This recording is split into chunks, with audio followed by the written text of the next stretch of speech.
Om Swastiastu.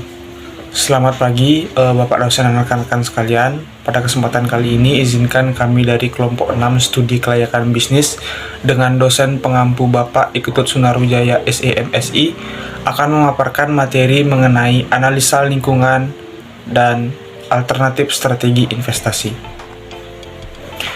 Adapun beberapa anggota kelompok 6 yakni terdiri dari yang pertama ada Niluh Putu Wulandari nomor absen 4 sebagai pembicara pertama.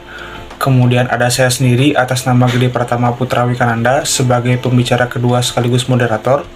Kemudian ada Niwayan Sriwidayani sebagai pembicara ketiga nomor absen 5. Dan yang terakhir ada Niluh Putu Sinta Dewi nomor absen 23 sebagai pembicara terakhir. Adapun pokok pembahasan yang ingin kelompok kami bahas, yakni yang pertama mengenai bentuk badan usaha dan jenis investasi, kemudian yang kedua ada aspek lingkungan bisnis, dan yang ketiga ada AMDAL. Untuk mengefisiensikan waktu, langsung saja kita ke materi yang pertama.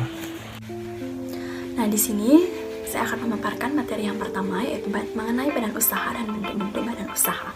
Sebelum memasuki ke bentuk-bentuk badan usaha, mari kita mengenali apa itu badan usaha. Badan usaha adalah suatu kesatuan yuridis atau hukum dan ekonomis yang menggunakan modal dan tenaga kerja untuk mencari keuntungan. Adapun beberapa hal yang diperlukan untuk mendirikan suatu badan usaha, diantaranya ada produk dan jasa yang nantinya akan dijual atau diperdagangkan, cara pemasaran produk atau jasa yang akan diperdagangkan, penentuan mengenai harga pokok dan harga jual produk ataupun jasa, kebutuhan akan tenaga kerja, organisasi internal, pembelanjaan, dan jenis badan usaha yang akan dipilih. Baik, selanjutnya yaitu ada bentuk-bentuk badan usaha. Yang pertama ada koperasi. Koperasi merupakan suatu badan usaha dengan didasari oleh atas asas kekeluargaan. Organisasi ekonomi ini dioperasikan untuk kepentingan bersama. Berdasarkan Undang-Undang Nomor 25 Tahun 1922 tentang perkoperasian, dijelaskan bahwa koperasi memiliki sifat terbuka, demokratis, dan mandiri. Koperasi memiliki ciri umum yaitu pemilik dapat berupa perorangan atau badan hukum koperasi. Kewenangan dan kebijakan koperasi ditetapkan melalui rapat anggota. Kekuasaan tertinggi dalam kehidupan koperasi adalah rapat anggota. Bentuk badan usaha yang kedua yaitu ada BUMN atau badan usaha milik negara. Badan usaha milik negara ini dibagi menjadi 3. Yang pertama yaitu ada perusahaan atau perusahaan jawatan. Perusahaan merupakan BUMN yang budgetnya termasuk dalam APBN atau anggaran pendapatan dan belanja negara. Perusahaan memiliki tujuan membuat sejahtera masyarakat melalui pengabdian dan pelayanan. Hal tersebut dilakukan tanpa mengabaikan poin-poin efisiensi, efektivitas, ekonomi, serta pelayanan yang baik. Yang kedua yaitu ada persero atau perusahaan perseroan. Sebuah perusahaan milik negara yang memiliki bentuk perseroan terbatas. Perusahaan tersebut bertujuan untuk mengejar keuntungan dengan memiliki saham yang seluruhnya atau sebagian dengan minimum sebanyak 51% dengan kepemilikan atas nama negara Republik Indonesia. Lalu yang ketiga ada Perum atau perusahaan umum. Perum atau perusahaan umum ini merupakan perusahaan yang kepemilikan sepenuhnya dimiliki oleh negara. Perum memiliki tujuan untuk kemanfaatan dalam hal umum baik dalam bentuk jasa maupun barang. Kegiatan perusahaan umum juga harus memperhatikan kualitas serta keuntungan dengan asas pengelolaan perusahaan. Perum ini berfungsi sebagai penyelenggara usaha untuk kemanfaatan umum dengan barang dan atau jasa berkualitas, tetapi harganya masih tetap terjangkau oleh masyarakat. Bentuk badan usaha yang ketiga yaitu ada BUMS atau badan usaha milik swasta. Seperti namanya saja, BUMS sudah jelas bahwa badan usaha ini modalnya dimiliki oleh pihak swasta. BUMS ini terbagi menjadi 5, yaitu yang pertama ada komanditer Venuscape atau CV. CV merupakan bentuk kemitraan yang dibentuk oleh 2 orang atau lebih dengan beberapa anggota memiliki tanggung jawab yang tidak terbatas dan beberapa lainnya yang memiliki tanggung jawab terbatas. Nah, CV ini dibagi menjadi 2 jenis, yaitu ada sekutu aktif dan sekutu pasif. Mana sekutu aktif ini disebut dengan komplementer dan sekutu pasif ini disebut dengan komanditer. Lalu yang kedua yaitu ada perusahaan perseorangan atau PO. PO merupakan salah satu bentuk usaha yang dimiliki oleh satu orang. Umumnya, PO memiliki modal kecil, jenis produk dan jumlah produksinya terbatas, tenaga kerja sedikit, alat produksi dan teknologinya yang cukup sederhana serta terbatas. Perusahaan perseorangan adalah badan usaha yang perusahaannya dimiliki, dikelola, dan dipimpin oleh individu. Lalu yang ketiga ada firma atau FA.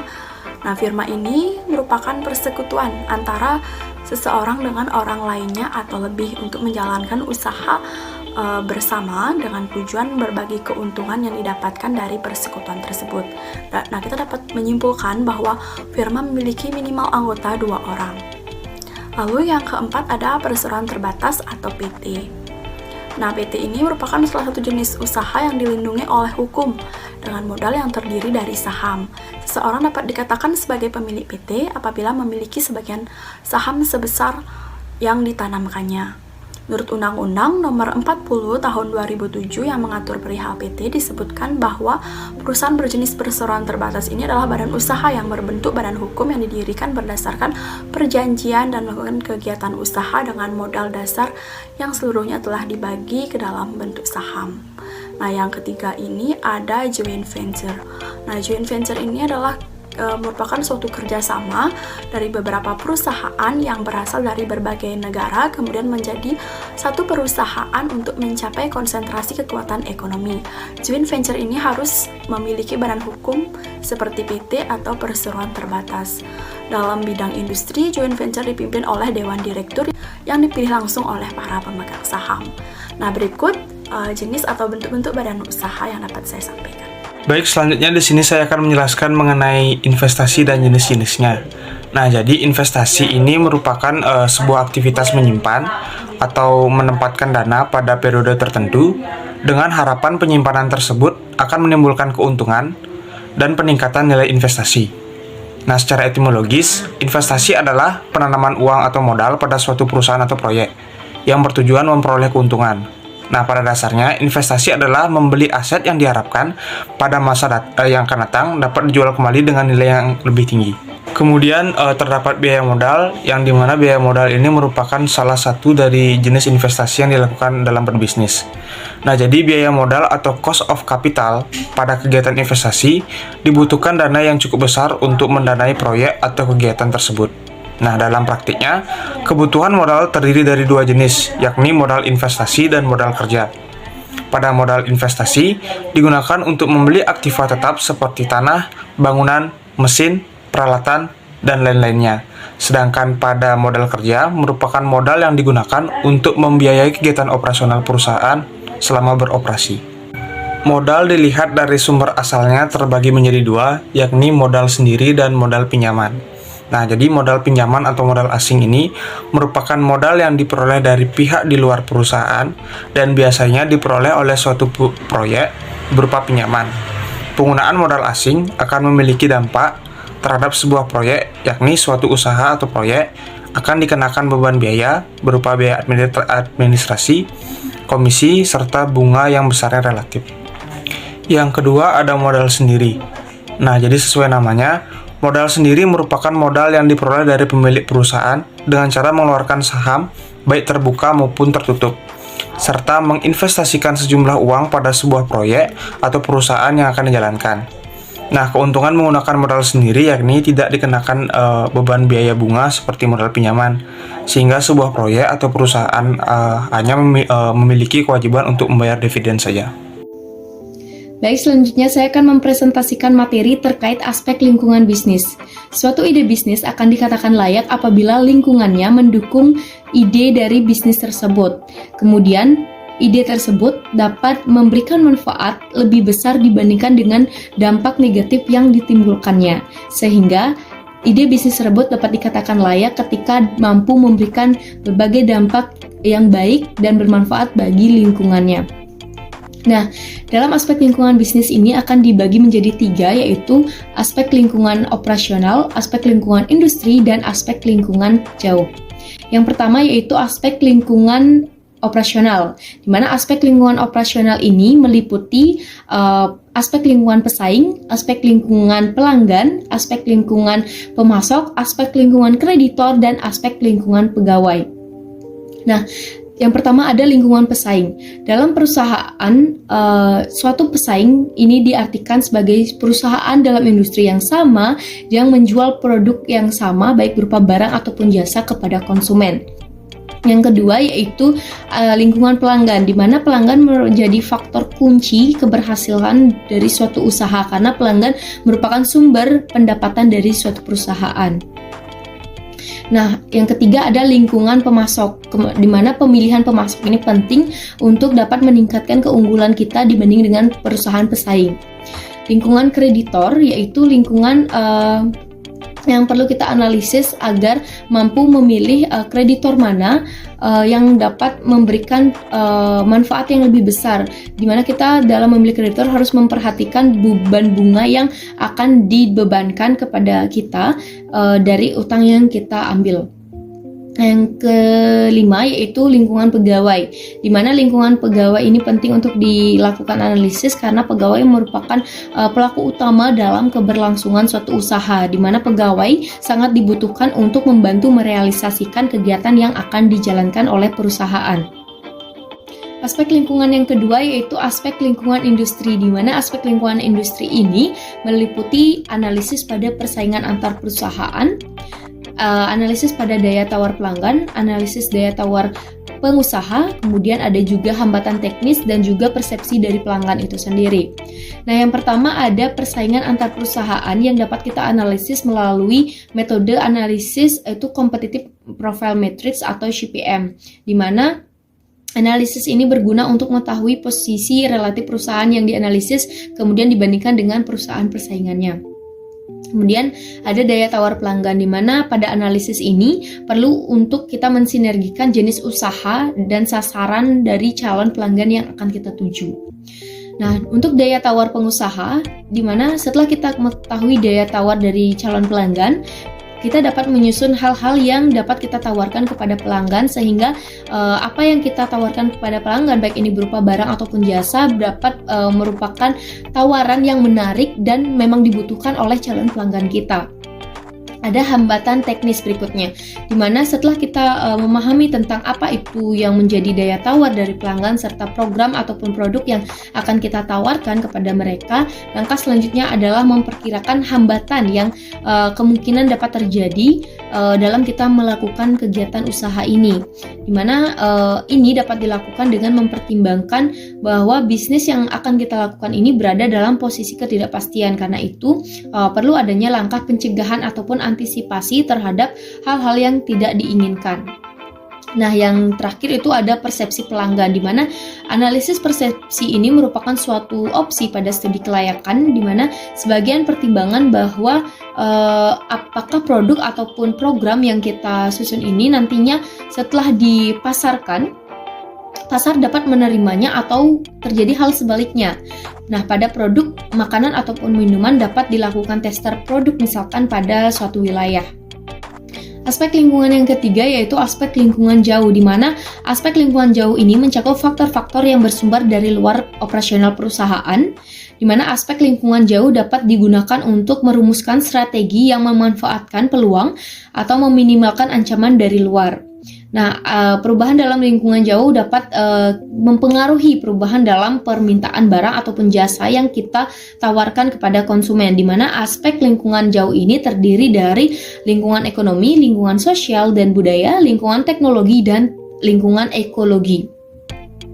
Adapun yang pertama yaitu lingkungan ekonomi, di mana lingkungan ini mengedepankan ke arah bagaimana analisis peluang untuk meningkatkan suatu pendapatan dari usaha yang kita lakukan. Kemudian apabila kita lihat dari aspek pemerintah misalkan, maka lingkungan ekonomi ini dapat memberikan andil pemasukan dan pendapatan bagi pemerintah daerah maupun pemerintah pusat, di mana indikator yang digunakan dalam pengukuran lingkungan ekonomi adalah income per capita, yaitu penyerapan tenaga kerja, peningkatan upah rata-rata, serta dampak negatif bisnis bagi perekonomian di wilayah tersebut. Nah, yang kedua ada lingkungan sosial dan budaya, di mana analisis kelayakan lingkungan jauh terhadap aspek sosial dan budaya menekankan pada struktur penduduk menurut kelompok umur, jenis kelamin, mata pencaharian, pendidikan, agama, serta tingkat kepadatan penduduk. Analisis tersebut dapat memberikan gambaran terhadap pola penduduk yang disinkronkan dengan urusan atau usaha yang akan kita jalankan.